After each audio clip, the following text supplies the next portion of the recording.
La femme ouvrit la porte et découvrit avec horreur qu'il y avait un mur derrière.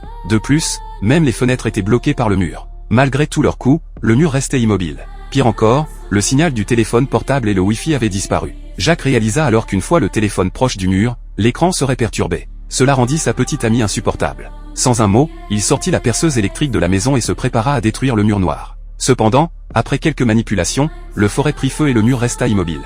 Il n'y avait pas d'autre solution. Ils durent percer des trous partout sur d'autres murs. Même si les murs étaient criblés de trous, ils ne trouvèrent aucune issue. Cependant, alors qu'ils étaient sur le point d'abandonner, un bruit retentit dans la pièce voisine.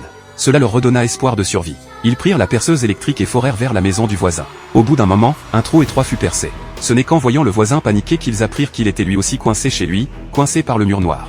Plus terrifiant encore, l'arrivée d'eau avait été coupée à ce moment-là. Se pouvait-il que quelqu'un ait voulu les tuer par la soif dans cet appartement? Mais un projet d'une telle envergure ne pouvait pas être réalisé en une nuit.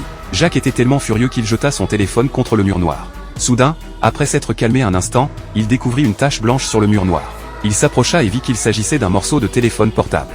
Cela signifie que le mur noir est comme un aimant. Afin de vérifier leur hypothèse, ils rapportèrent rapidement les objets en fer chez eux. Effectivement, ils constatèrent que tous les objets en fer étaient attirés par le mur. Après quelques tests, ils découvrirent que l'endroit du mur noir où le champ magnétique était le plus fort formait un étrange carré.